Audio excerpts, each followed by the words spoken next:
येन चराचरं तत्पदं दर्शितं येन तस्मै श्रीगुरवे नमः। ओम। योग याग विधी येणे नव्हे सिद्धी, वायाची उपाधी दंभधर्म, भावेविण देव नकळे निसंदेह, गुरुविण अनुभव कैसा कळे, तपेविण दैवत दिधल्याविण प्राप्त, गुजेविण हित कोण सांगे, ज्ञानदेव सांगे दृष्टांताची मात, साधूंचे संगती तरुणोपाय।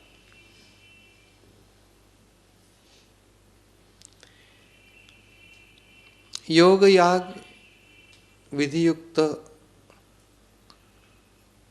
उपासना पूजा अर्चा यानी ईश्वर प्राप्ती होत नाही, सिद्धी प्राप्त होत नाही। सिद्धी म्हणजे ईश्वराचा अनुभव येण्याच्यासाठी अंतःकरणाची परिपक्व स्थिती म्हणजे सिद्धी। बाकी ज्या सिद्धी आहेत त्या सगळ्या सिद्धी म्हणजे एकदम लहान होता येतं, एकदम महान होता येतं, हा आनंद गोष्टी लोकांच्या कल्पना आहेत, असं काही नाही होत आहे।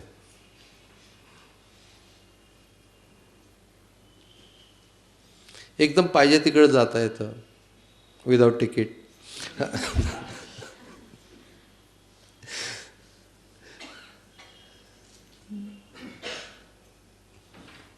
या सिद्धी ज्या अणिमा लघिमा वगैरे अशा प्रकारच्या सिद्धी ज्या सांगितल्या आहेत त्या सिद्धी प्राप्त होत नाही, असं काही त्यांना म्हणायचं नाही। त्या सिद्धींच्या बद्दल हा हरिपाठ नाहीच आहे, संबंध त्याच्याशी तसं नाही आहे।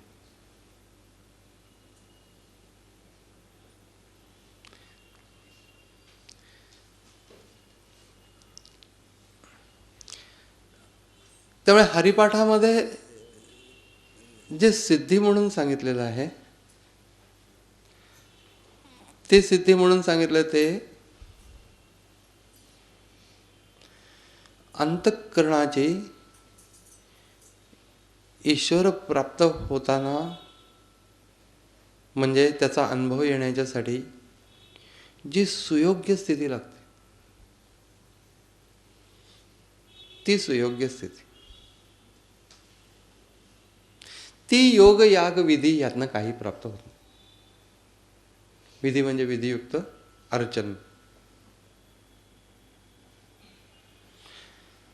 मग आमचं सगळं इतके दिवस केलं वाया गेलं असा एक विचार येतो की आम्ही इतके दिवस केलं कशाला हे सगळं, कितीतरी योग केला वगैरे, याग केला म्हणजे यज्ञ। कुठला यज्ञ केला बाबा? काय ग्रहयज्ञ केला काहीतरी कुणाला तरी आमच्या घरात कार्य होतं, ग्रहयज्ञ केलं, बाकी काही याग वगैरे आपण करत नाहीच, ग्रहयज्ञ केलं। त्यात तू काय केलं? काय मी काय नाही केलं, आम्ही जेवलो आणि परत गेलो, आम्ही कुठलं यज्ञ करतो? काही केलं नाही। मग त्याचा तुला काय अनुभव त्या यज्ञाचा? काही नाही, डोळ्यामध्ये धूर जाणे याच्याशिवाय त्याचा दुसरा काही अनुभव। ते काहीतरी म्हणत होते बाबा आम्ही ते याग पण केलेले नाहीये, पण काही लोक करतात याग विश्वशांतीसाठी वगैरे, पण कुणी स्वतःच्या शांतीसाठी केलेलं मी ऐकलेलं नाही अजूनपर्यंत। बाबा स्वतःच्या शांतीसाठीच यज्ञ करतोय, कोणतरी गेलं म्हणून शांत करतोय, पण आहे त्या माणसाचं शांत कसं करणार? त्यामुळे योग याग केलेलं वाया गेलं. विधियुक्त उपासना केलेली होती, नीटपणे पूजा केलेली होती, देवांचे मंत्र बरोबर म्हटले होते. गणपती ज्या वेळेला काढला तामणामध्ये, त्याच्यावरती पाणी घालताना इकडे तिकडे लक्ष ठेवलं नव्हतं. वक्रतुंड महाकाय असं म्हटलं होतं. असं नाही म्हणत माणसं. पाणी इकडे घातलं तिकडे बघ. गणपती आपला आपला आंघोळ करत.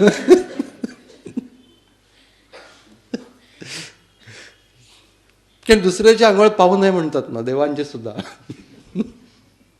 योग याग विधी, याच्यामध्ये विधियुक्त याचा अर्थ मंत्रांच्या सहित असाच अर्थ होतो असं नाहीये, की योग्य पद्धतीने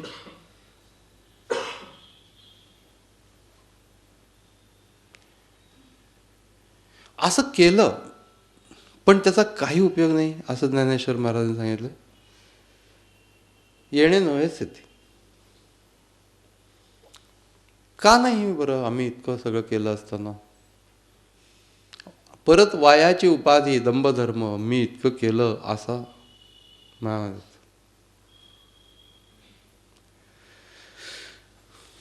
इतकी टीका का करतात ज्ञानेश्वर महाराज? आम्ही इतके दिवस नीट केलेलं आहे त्याच्याबद्दल आम्हाला काहीतरी सांगा. मग कशाने होईल? भावे विण देव नकळे निसंदेह. हे सगळं करत असताना, हे वाया नाही गेलं, पण हे सगळं करत असताना ईश्वराच्या अस्तित्वाचा भाव तुझ्या मनामध्ये होता का? तसं जर असेल तर ते कारणी लागतं. या सगळ्या गोष्टीचा उद्देश ईश्वराच्या अस्तित्वाचा भाव निर्माण होणं हा आहे. आणि तो भाव ही प्रधान गोष्ट आहे. ती समजा का गोष्ट नसेल आणि मग आम्ही कितीही क्रियात्मक उपासना केली तर देखील ती मुख्य उद्देश बाजूला ठेवून केल्यासारखी आहे. मी जसं आपण उपास करतो तसं उपासाचा उद्देश एवढा आहे की थोडंसं संयम अंगामध्ये बाणावा वगैरे, पोट थोडंसं हलकं राहावं वगैरे. आपण दणकून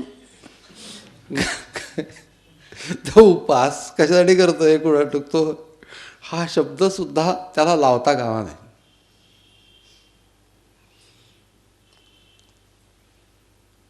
तर मुख्य उद्देश हरवून केलेली प्रत्येक गोष्ट तुम्हाला अंतःकरणाची ती स्थिती प्राप्त करून देणार नाही की ज्या स्थितीमध्ये ईश्वराच्या अनुभूतीला ते योग्य होईल. त्या सगळ्याचा प्राण काय असेल तर भाव हा शब्द आहे. ज्याला गंध वाहतो तो तिथं आहे, ज्याला फूल वाहतो तो तिथं आहे. त्यामुळे विधी मंत्र म्हटले म्हणून ते बरोबर होतं असं नसून त्याच्या अस्तित्वाची जाणीव असली तरच ते बरोबर होतं. अन्यथा ते नुसते मंत्र आणि देव. त्याचा एक सात्विक परिणाम असतो, नसतो असं नाही, पण इतका नाही होत तो परिणाम की ज्यामुळे ईश्वराची अनुभूती घेऊ शकेल अंतःकरण. तशी ही सामान्य गोष्ट नाही आहे.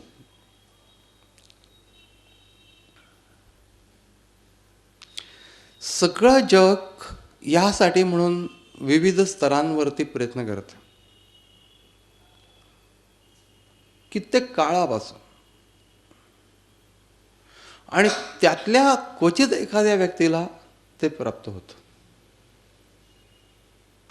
आणि मला ते प्राप्त व्हावं अशा प्रकारची माझ्यामध्ये इच्छा आहे आणि मी धडपड पण करतो आहे. म्हणून मला हे प्राप्त का होत नाही हे समजून घेतलं पाहिजे. आणि प्राप्त कशाने होतं.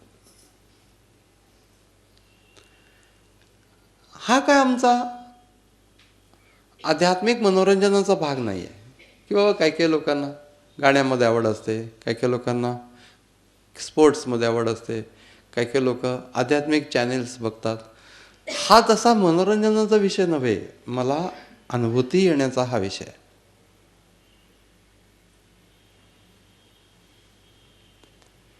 योग याग विधी येणे नोहे सिद्धी.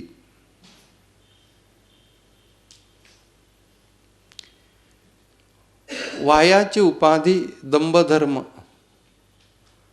भावे विण देव न कळे निस्संदेह. म्हणजे त्याच्यातला मुख्य गोष्ट काय असेल तर ईश्वराच्या अस्तित्वाची जाणीव, हा भाव, त्याच्याशिवाय देव कळणार नाही आणि डेफिनेटली कळणार नाही. निस्संदेह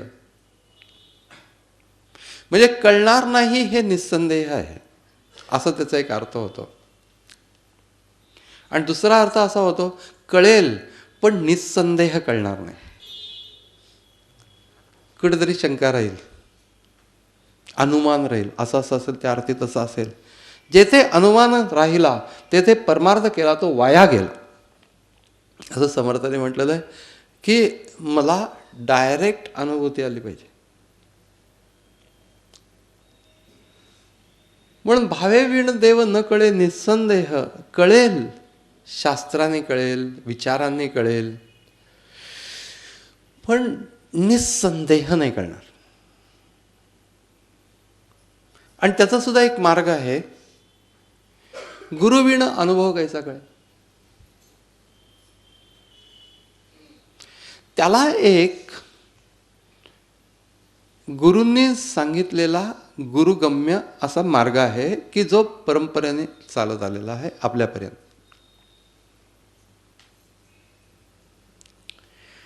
गुरूंच्या मुळे नव्हे, गुरूंनी सांगितलेल्या साधन मार्गाचं अनुसरण करताना ती गोष्ट समजत जाते. त्यामुळे गुरु असणं इज नॉट इनफ. डेफिनेट मार्ग असणं हे महत्वाचं आहे. एखाद्या वेळेला गुरु नसले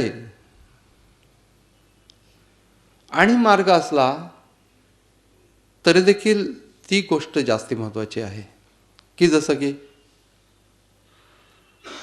भाव मात्र पाहिजे की ही व्यक्ती माझा गुरु आहे. प्रत्यक्ष त्या व्यक्तीच्या कडनं अनुग्रह घेऊ न घेऊ, मग तो संत पुरुषावर, सिद्ध पुरुषावर असू शकतो. गुरुविण अनुभव कैसा कळे याचं कारण गुरुगम्य एक मार्ग आहे. जसं की तुकाराम महाराजांना स्वप्नात दृष्टांत, त्याच्यात रामकृष्ण हरी मंत्र मिळाला. आता एवढ्या याने काय होणार हो, आम्ही इतके मंत्र घेतलेत आजपर्यंत, वेगळे वेगळे ट्राय करून झाले आमचे, पण काही उपयोग झाला नाही. त्यांनी काय होतं तर त्यांचा तो भाव आहे की माझे गुरु त्यांनी सांगितलं मंत्र, बस ते करता करता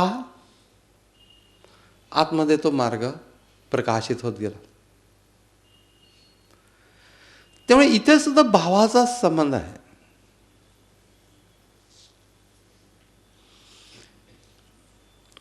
गुरु एज्युकेटेड आहेत का, काही घेणं नाही.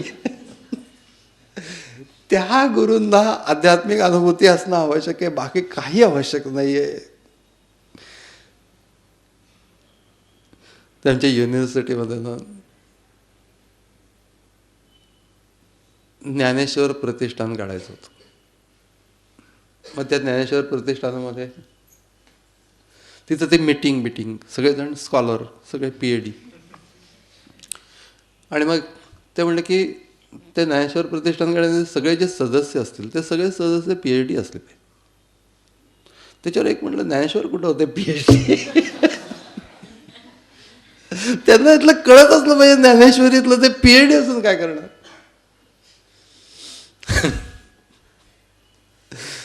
मी त्या सदस्य याच्यामध्ये वगैरे भानगडीत नव्हतं, तुम्ही लक्षात ठेवा. पण सांगतो ह्या गोष्टीचा त्याच्याशी काही संबंधच नाही आहे.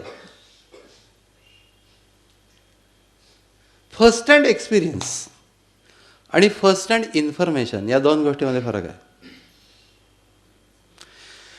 फर्स्ट हँड एक्सपिरियन्स तो सांगेल, ती महत्वाची गोष्ट आहे. प्रत्यक्ष अप्रत्यक्ष.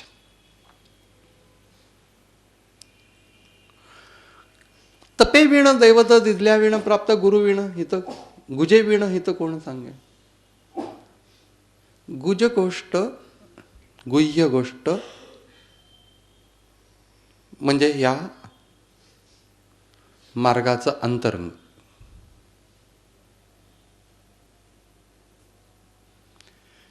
नुसतं मार्ग काही सोपं आहे की बसायचं की डोळे मिटा त्याच्यानंतर ध्यान करा. पण ध्यानात काय काय येतं आमच्या, ते तुमच्या ध्यानात सुद्धा येणार नाही. आनंद भानगडी येतात आमच्या ध्यानामध्ये. त्यामुळे ध्यान करा हा एक स्थूल मार्ग सांगितलेला आहे. याच्यात पिन पॉइंटेड असं काही नाही आहे. बसायचं, ध्यान करायचं, डोळे मिटायचे. म्हणजे काय करायचं ते गुरूंच्या पद्धतीने सांगताना ते सांगतात की विशिष्ट मंत्र सांगतात. सर्वसाधारणपणे ज्या ज्या लोकांना हा भाग आहे त्यांना तिकडे लक्ष द्यायला सांगतात. मस्तकामध्ये लक्ष ठेवा असं सांगतात. कारण जाणीवेचं केंद्र या भागामध्ये, सीट ऑफ कॉन्शियसनेस. कशासाठी सीट ऑफ कॉन्शियसनेसचा एवढा संबंध आहे? कारण कॉन्शियसनेस हेच माध्यम आहे.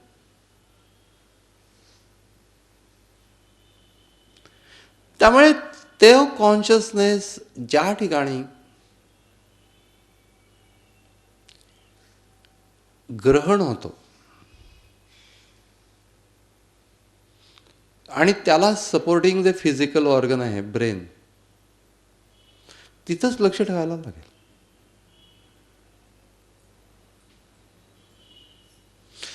मग मार्ग जो आहे तो मार्ग त्याच्या एका प्रत्येक टप्प्याचा जो पुढचा भाग आहे तो अधिकाधिक गुज आहे. आणि त्या गुज म्हणजे गुह्य मार्गावरती त्या त्या टप्प्यावरती आम्ही स्थिर झालो की पुढचा टप्पा अधिक सूक्ष्म ग्रहण करण्याला आम्ही समर्थ होतो. तेव्हा आम्हाला हे कळून गेलं की मंत्र ही अल्टिमेट गोष्ट नाही. असं संत काही काही वेळेस सांगतात की तुम्ही एवढं हे करा, हा एवढं नाम घ्या, तुमचं काम होईल. पण त्या कामाच्या स्वरूपावर ते अवलंबून. समजा मुलीचं लग्न व्हायचं असेल, लवकर होईल एखाद्या वेळेला, परंतु ते कामाचं स्वरूप जे आहे ते त्या मानाने इझी आहे. मुलाचं लग्न थोडं डिफिकल्ट आहे पण होईल. म्हणजे ह्या सगळ्या गोष्टी ज्या आहेत त्या गोष्टी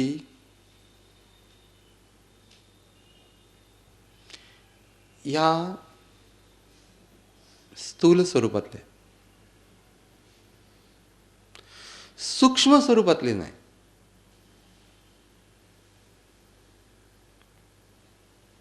मग काम होईल म्हणजे आम्हाला दुसरं काही काम नाही आहे, आम्हाला देव पाहिजे आहे असं असेल तरी ते काम होईल. परंतु त्या मंत्रामध्ये तुमचं मन विलीन झालं पाहिजे. एक दुसरी गोष्ट म्हणजे अस्तित्वाची जाणीव अधिकाधिक प्रगट व्हायला लागेल. त्यानंतर मंत्राचे शब्द देखील मागे पडतील. मौन अवस्था प्राप्त होईल. शांत असते ती अवस्था. धडधड करून होणारी ही गोष्ट नाही. या गोष्टीला एक डेफिनेट फोकस ऑफ माइंड लागतो. हां, आम्ही जप फास्ट करू शकतो, टाळ्या वाजवू शकतो, नाचू शकतो, हे सगळं आम्ही करू.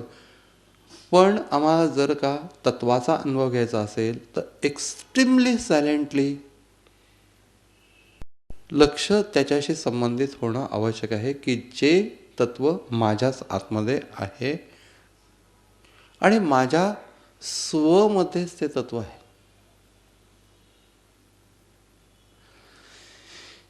अनेक लोकांनी सांगितलं की तुझ्याच ठिकाणी देव आहे, पण ही सर्वसाधारणपणे एक्सटर्नल अशा प्रकारचीच इन्फॉर्मेशन आहे. ही काही इंटरनल इन्फॉर्मेशन आहे. तुझा देव तुझ्या आतमध्ये तू शोध. म्हणजे काय कर, त्या प्रक्रियेला नुसतं मंत्राचा आधार असून उपयोग नाही. त्या मंत्रातनं ते प्रगट होईल तेव्हा होईल, पण जर मी समजून घेऊन केलं तर लवकर होईल. मंत्र मला कुठल्या टप्प्यापर्यंत नेतो? समजा सोहम मंत्र आहे तर ते तत्व मी आहे असं त्याची धारणा आहे. ओम आहे ते ईश्वर तत्वाचे अस्तित्व इथपर्यंत येतो की जे अस्तित्व माझ्यामध्येच आहे. ईश्वर तत्वाचं अस्तित्व माझ्यामध्येच आहे, चैतन्य स्वरूपामध्ये.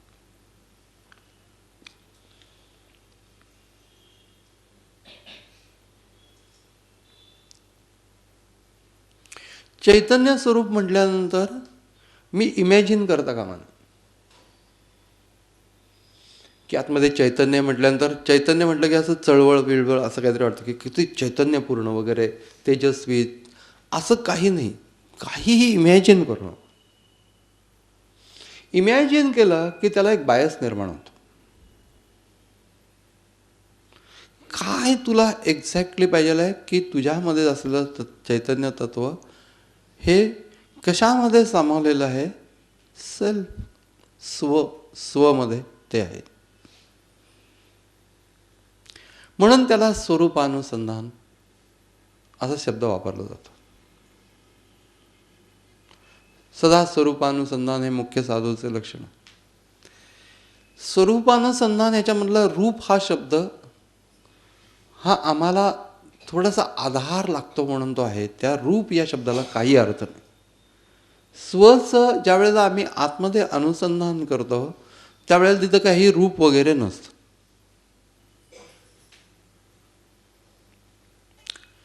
काय असतं? सेल्फची जाणीव असते. ही जाणीव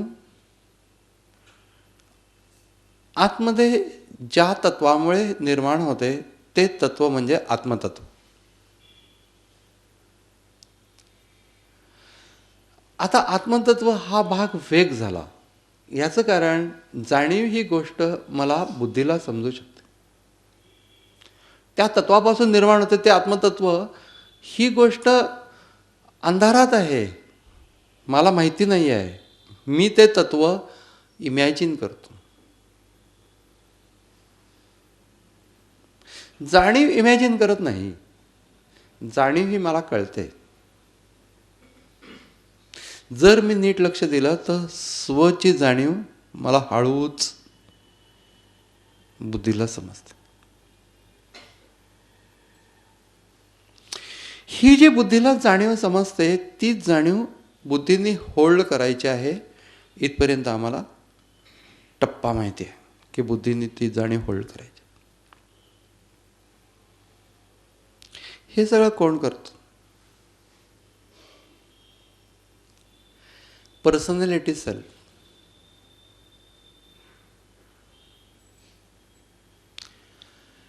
म्हणजे पर्सनॅलिटी सेल्फ हा ध्यान करतो. आत्मा काही ध्यान करत नाही. जो मी धरून मी व्यवहारात वागतो, जो मी माझ्या ओळखीचा आहे तोच ध्यान करणारा मी आहे.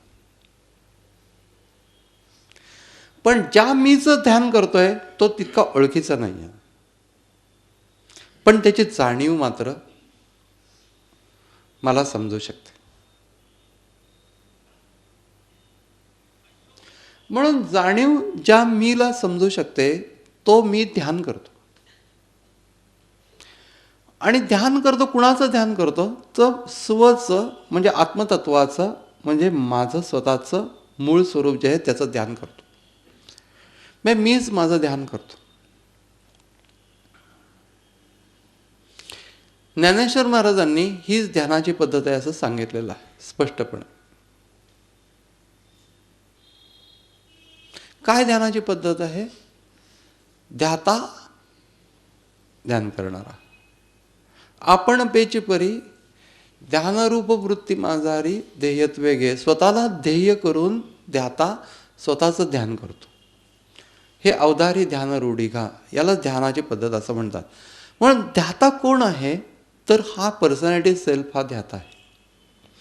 तो कुणाचं ध्यान करतोय? आत्मतत्वाचं ध्यान करतोय. इसेन्शियल सेल्फ ज्याला आपण म्हणतो. तर कशाने ध्यान करतोय? तर मंत्राचा आधार घेतोय. पण मुख्य ध्यान हे त्या जाणीवेमुळे होतं. Consciousness of self.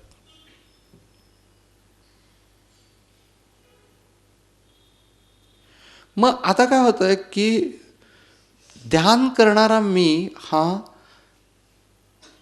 आणि ज्याचं ध्यान करतो तो मी हे वस्तुतः एक असून ध्यान करणारा मी त्याला वेगळं समजतो आणि त्याचं ध्यान करतो. म्हणजे सेल्फला जसे इतर पदार्थ मी ऑब्जेक्टिव्हली पाहतो तसंच ऑब्जेक्टिव्हली पाहण्याचा प्रयत्न करतो. आणि तो ऑल द टाइम सेपरेटेड राहतो. तो विचार करतो की मी एकरूपच आहे. जेव्हा जेव्हा विचार असतो त्या त्या वेळेला दोन गोष्टी असतात. जो विचार करतो तो, ज्याचा विचार करतो तो. ऑल द टाइम ड्युएलिझम त्याच्यातच निर्माण होतं. मला एकरूपतेची अवस्था जर पाहिजे असेल तर त्याच्यासाठी म्हणून काय करायला पाहिजे? तर दोनपैकी एक मार्ग आम्हाला करता येऊ शकतो. तो म्हणजे हे कॉन्शियसनेस ऑफ सेल्फ ही जी जाणीव आहे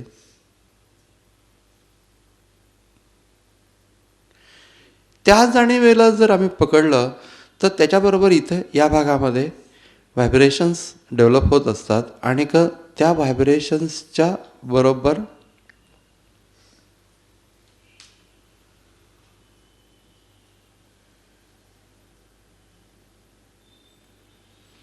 तो कॉन्शियसनेस ऑफ सेल्फ मग बुद्धी त्याच्याशी संबंधित होऊन गेलेली आहे.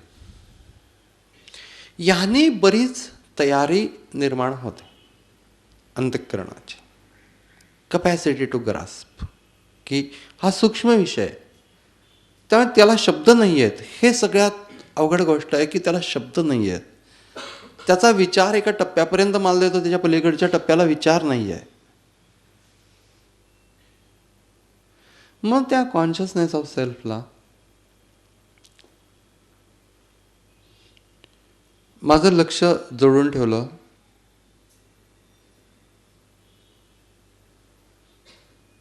तरी अशी स्थिती निर्माण होत नाही की ज्याचं ध्यान करतोय ते आणि जो ध्यान करतोय तो मी यांचा संबंध तो जाणीवेपर्यंतच राहतो. जाणीवेच्या पलीकडं तत्वाशी संबंध होत नाही. कारण की मी आणि जाणीव फिनिश. आणि तत्व असलं की त्याची इमॅजिनेशन. तर इमॅजिनेशन नको म्हणून त्या तत्वाचा काही विचारच नाही. आणि मी स्वचं ध्यान करतोय असा प्रकारचा विचार पण आहे. त्यामुळे पुन्हा एक प्रकारचं ड्युअलिझम जेव्हा जेव्हा त्या तत्वाचा विचार करतो तेव्हा निर्माण होतं. याच्यावर काहीतरी उपाय असला पाहिजे. आणि तो उपाय हा अजून एक स्टेप पुढे सूक्ष्मतेमध्ये जाणारा आहे, नेणारा आहे. तो उपाय असा आहे की एखादी गोष्ट आपण सेन्स करतो. ज्ञानेंद्रियांनी सेन्स करतो ती गोष्ट वेगळी आहे. पण एखादी गोष्ट आपण प्रत्यक्षात नसताना देखील सेन्स करतो.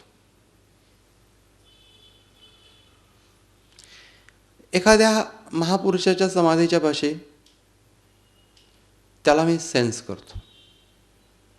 एखादी व्यक्ती तिची चाहूल मी घेतो आणि ती चाहूल जरी का सगळे आवाज थांबलेले असतील कोणतरी येत आहे, मी चावल घेतोय, ती कोण व्यक्ती येणार ते मला माहिती आहे, पण आता जवळ येलेली आहे, परंतु आवाज आता काही नाही. आता आवाज काही नसताना त्या व्यक्तीला मी सेन्स करत असतो.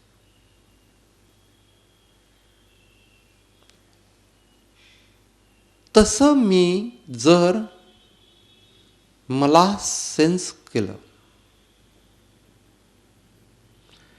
सेल्फ हे मी सेन्स करतो, म्हणजे स्वतःलाच.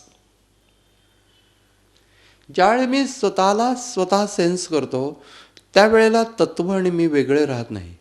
त्यामुळे सेन्स करण्याची जी प्रक्रिया आहे तिला ज्ञानेंद्रियांचं माध्यम नाही आहे, विचारांचं पण माध्यम नाही आहे. डायरेक्ट एक्झिस्टन्स सेन्स करत असतो.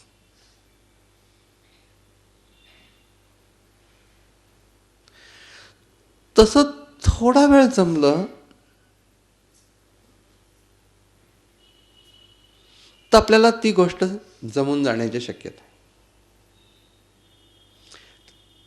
त्याच्या अलीकडची स्टेज म्हणजे कॉन्शियसनेस, जाणीव आहेच.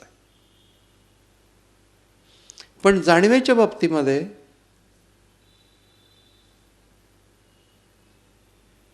अस्तित्व हे घोकायला लागतं ती डिस्टिंक्ट होईपर्यंत.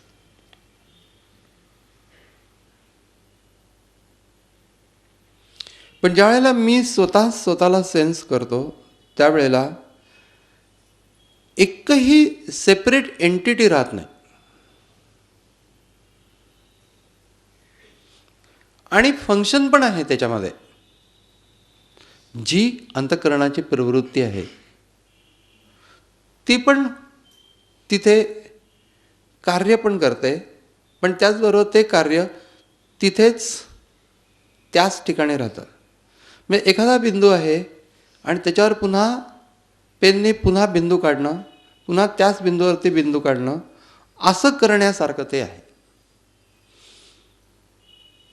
त्यांनी त्याच्यापासून डिस्ट्रॅक्शन निर्माण होत नाही. हा विषय समजा मला नाही समजला तरी मी कुणाला तरी सेन्स करतो कुठली तरी गोष्ट, त्यावेळेला जी टेंडन्सी ऑफ माइंड आणि ब्रेन असते तशीच टेंडन्सी इथं राहते थोड्याफार प्रमाणामध्ये.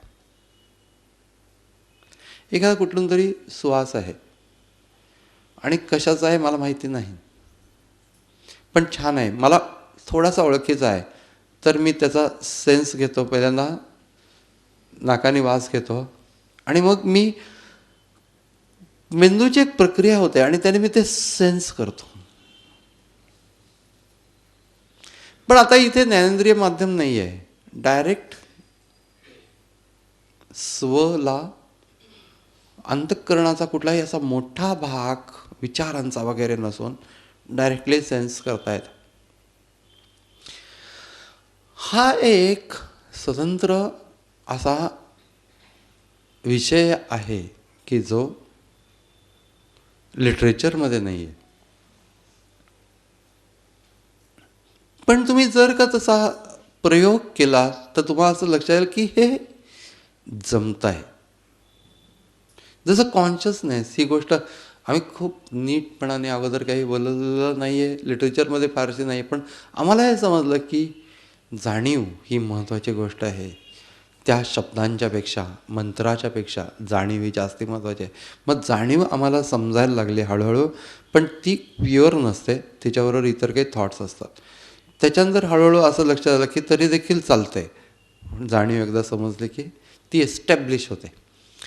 पण आता याच्या पलीकडे मला जर अनुभूतीच्या प्रांतात अजून एक सूक्ष्म पाऊल टाकायचं असेल तर ह्या पद्धतीने जाऊन जिथं येऊ तिथे स्वला म्हणजे मला मी सेन्स करणं, दुसऱ्या कुठल्याही व्यक्तीला नाही, मलाच मी सेन्स करतो. म्हणजे अंतःकरणाचं फंक्शन तिथेच पूर्ण होतं. आणि मग काही काळानंतर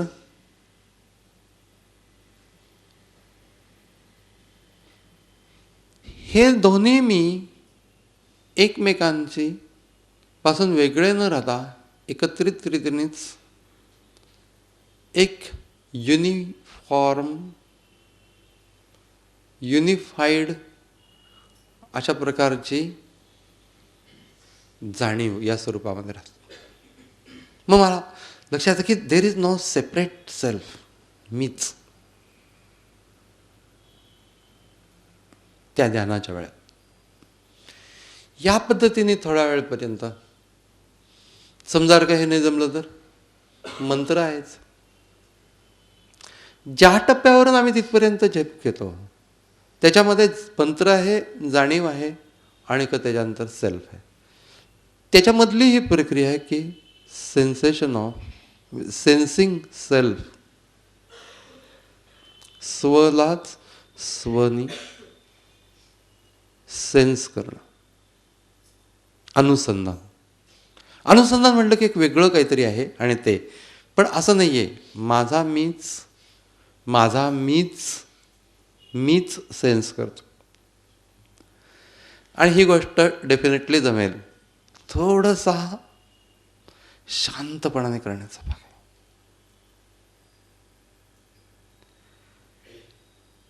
समजा जर का त्या गोष्टीपर्यंत मला ते उगीच धडपड होती असं वाटलं, काही होत नाही धडपड, निश्चित नाही होत. मस्तकात लक्ष केंद्रित करायचं आणि का शांतपणाने बसून पहिल्यांदा मंत्राच्या सहाय्याने, त्याच्यानंतर जाणीवेशी संबंधित होऊन इथपर्यंत जायचं. हरिओम तत्सत.